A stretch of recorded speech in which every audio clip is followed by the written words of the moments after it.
What is going on, guys? We are back playing some more Surviving with Botania, and today we are finally going to be fighting the Gaia Guardian. So the Gaia Guardian is a boss fight added into the game by Botania, and I have to say, it is absolutely awesome. It's got pretty much everything you could want in a boss fight. It's got its own arena, and there's a ritual in there that you use to spawn the boss when you're ready to fight it. It's got some pretty intense music that's going to play throughout the entire fight, which makes it a lot more enjoyable in my opinion. And then there are a ton of mechanics that come along with the boss when you're fighting it, pretty much as if you're fighting a boss in an MMO. It's going to have a bunch of different phases. It's got periods where it goes invulnerable and spawns a bunch of additional monsters that you have to kill. It's going to teleport around and spawn areas on the ground that you're not supposed to stand in, or you'll take damage and get debuffs. All these different things that it's going to do during its fight that make it so interactive compared to a lot of other fights that I've dealt with in modded Minecraft. And at the end of it, you are going to get some Gaia spirits, which are going to be used to craft some of the most powerful items in all of Botania. It should be no surprise though that because you are getting such good rewards that allow you to make some of the most powerful items in the entire mod, that the fight is a little bit difficult. And when I say that, that might be a little bit of an understatement if you've never done it before. It is very easy to die in this fight, so having good weapons, good enchanted armor, some potions, good food, all of that stuff is pretty much essential to complete this fight. But today we are going to be going over how to set up the ritual in the arena to actually summon the boss and start the fight, and then along with that, its different mechanics, how to deal with them, and a couple different tips and tricks that you can do using Botania functional flowers to make your life a lot easier and vastly increase your chance of success with the fight. As for the requirements for today's episode, they are all in this chest right here. Feel free to pause the video if you want to make sure you have everything needed to follow along with today's episode, but we should be good to grab out all this stuff and start doing some crafting.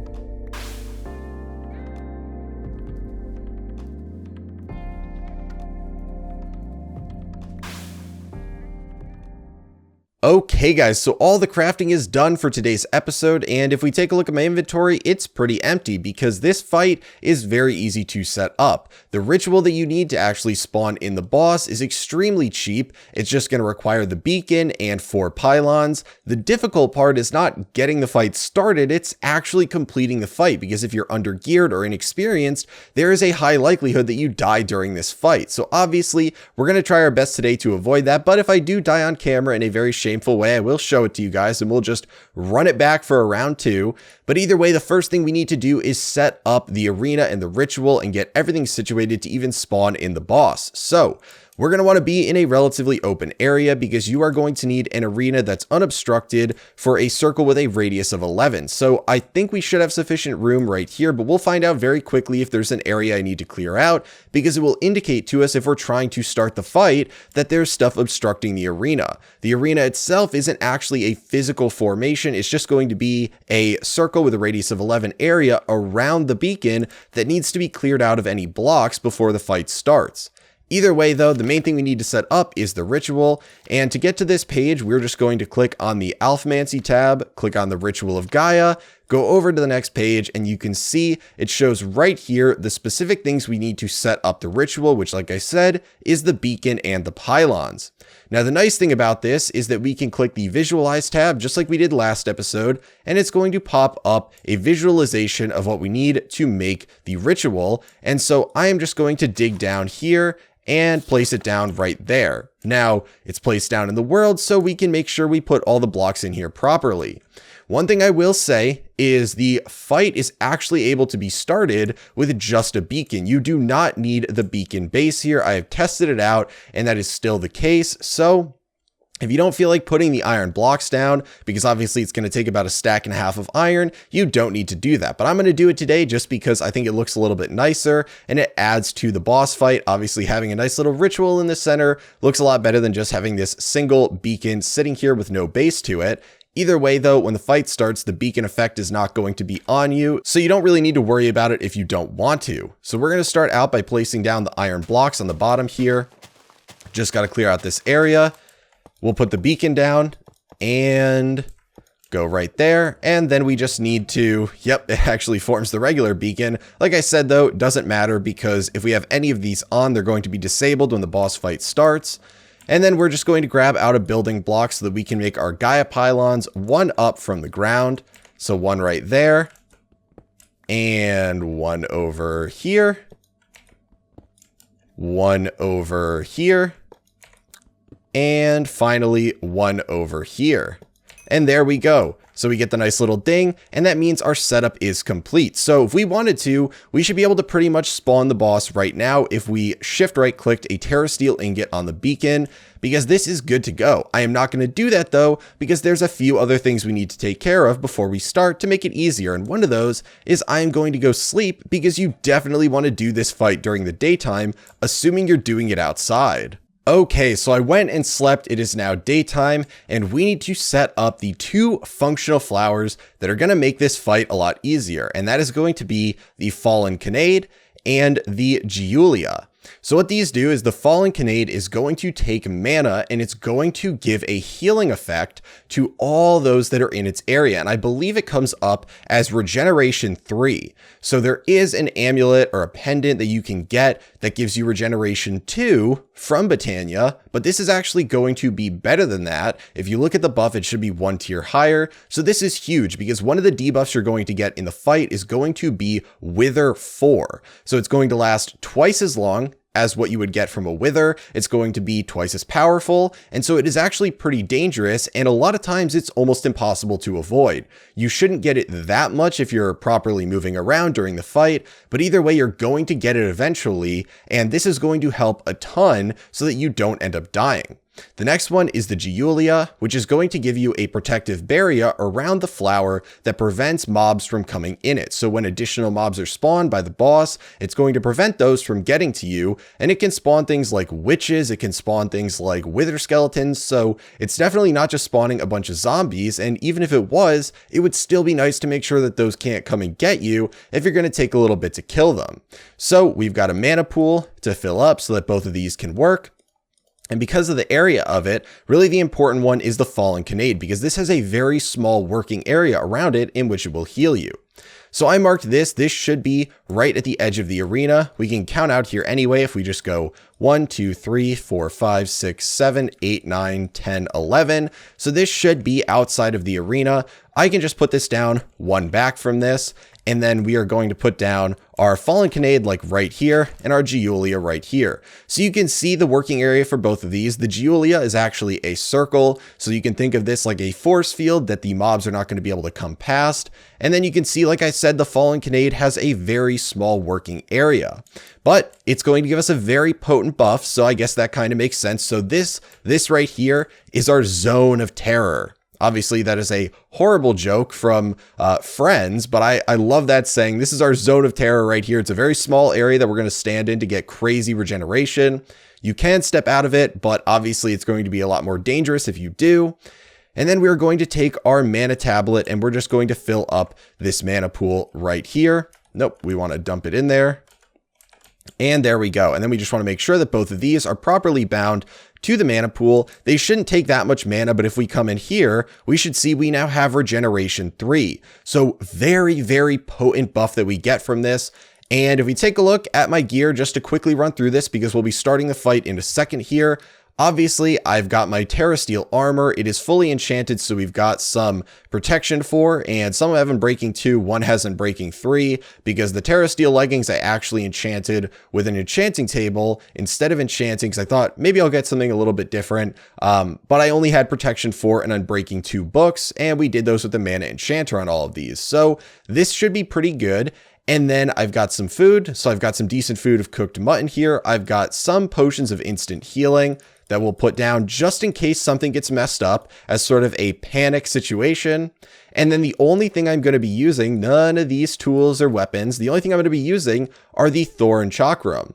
So these are very interesting. They are a throwing weapon, and if we take a look at them, if we were to right click, they fly and they're going to bounce off of a surface, and if they're out there for long enough, they will just come back to you. So if they don't bounce, if you just throw it into the distance, they will eventually come back to you.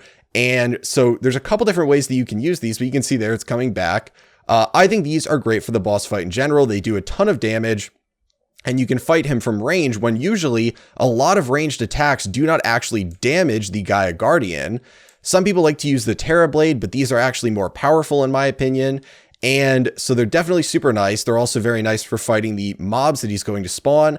But a trick that a lot of people like to do is they will encase the entire arena, make like 3 stacks of these and just hold down right click. And it's basically called the blender method, where the boss is in there and it's just getting hit left and right, no matter where it teleports, because you've just got all these Thorn Chakrams just bouncing all over the place, hitting everything that's there. So definitely very nice, but obviously it's a pain to build the entire arena and to make multiple stacks of these because Terra Steel is definitely not cheap early on.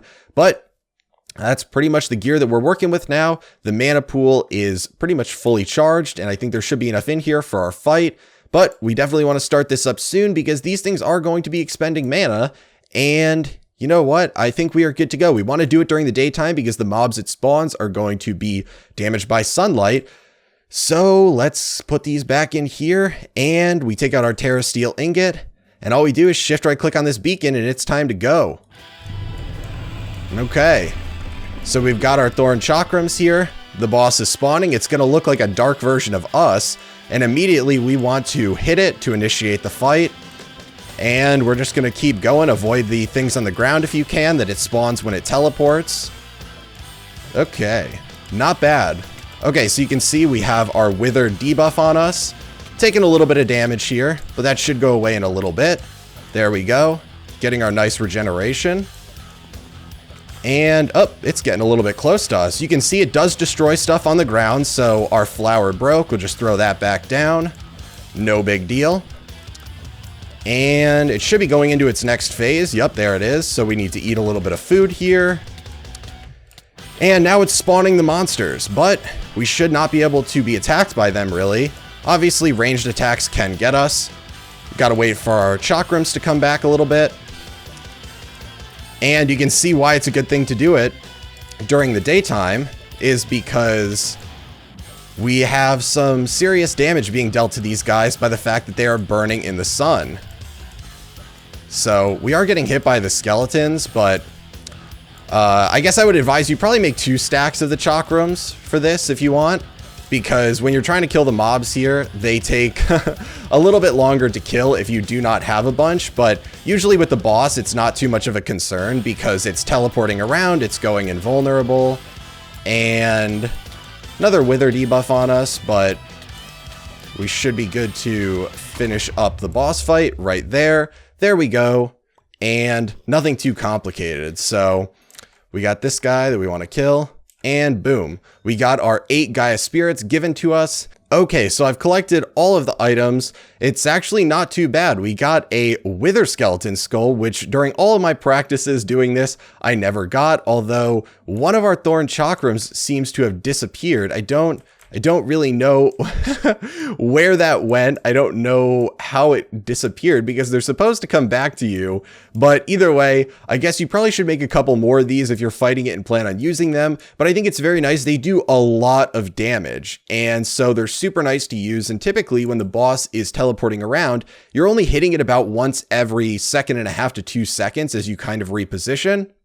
And so these don't matter that they take a bit to come back to you. But if anyone knows why this last chakram did not come back, if it somehow got destroyed or blown up or something, I have no idea.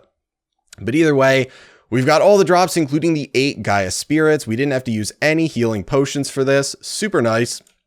And you guys actually did get to see one of the pitfalls of using these flowers. And so you want to keep an open spot on your hotbar because if they do get broken, you can just slap them back down. But a lot of people tend to try and put down the Bellthorn to do damage to the mobs, and while you can do that, there is a high likelihood that if it's in range to do damage to the mobs and in the arena, it's probably going to eventually get destroyed as the Gaia Guardian's teleporting around. Now, the reason you could put the Julia a little bit out of the arena and it would still work fine, but the Fallen Kinnaid has to be at least a little bit in because it's got such a small working area. So if you want to mess around with functional flowers, you can try and use the Bellthorn to damage them. I believe I've seen people talk about how you can put them underground and then they won't potentially be destroyed, yet you can still get the effect of them, all this different stuff. But really, this fight wasn't too difficult as is.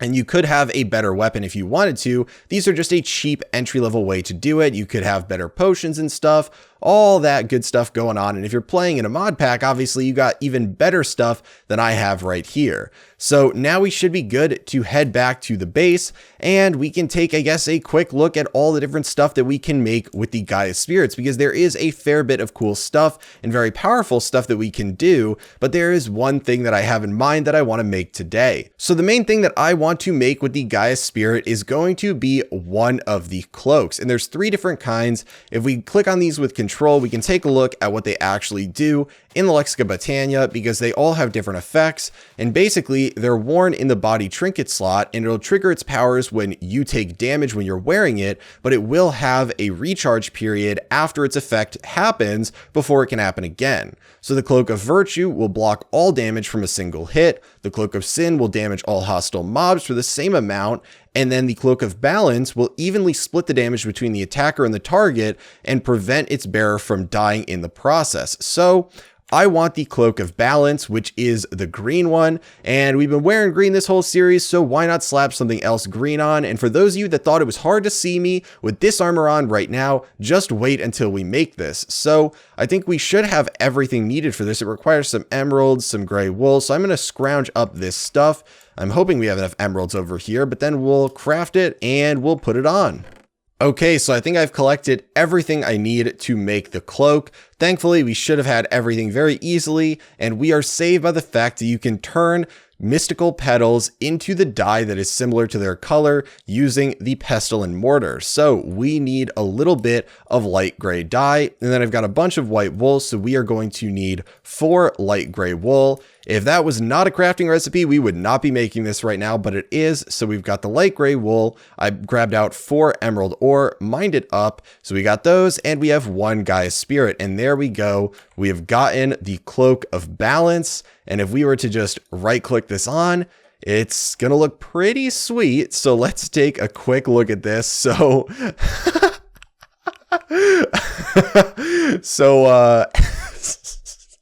this thing, I don't know. I don't know how I feel about this. I mean, if you look at it like this, you look kind of, it's like, oh, okay, cool. But the armor is like clipping through it because it's so big, and it's just, it looks a little bit funny in my opinion. And I guess right now we can't even see our helmet, even though it shows on our character in here. I actually feel like it would look better if we could see our helmet. I have no idea why. We can make it disappear, so we can wear it without having to see it by clicking on the little thing in here. But I definitely think it is pretty funny because it is so big and it is so bulky. And so when people said in the comments, oh, you can hardly see your character under the armor, the Terra Steel armor, because it's so big, I was like, oh my god, just wait until we make the cloak. But either way, we're slowly powering up our guy. We have 7 spirits left, so we can use some of those to make the 2nd tier fight. Now, I don't know if I'm ready for that just yet, but for those of you that do not know, you're able to summon an even more powerful Gaia Guardian by taking some of the Gaia spirits, and you can make them into a ingot that allows you to summon an even more powerful boss. So if we take a look at the uses for this, it's probably going to be one of the last ones, but you can use it. You can use 4 of them to make a Gaia Spirit ingot. And this is going to allow you to summon the 2nd tier one, which has better rewards and is more difficult and all that fun stuff. So once we're ready to take on that challenge, we will definitely do it on camera.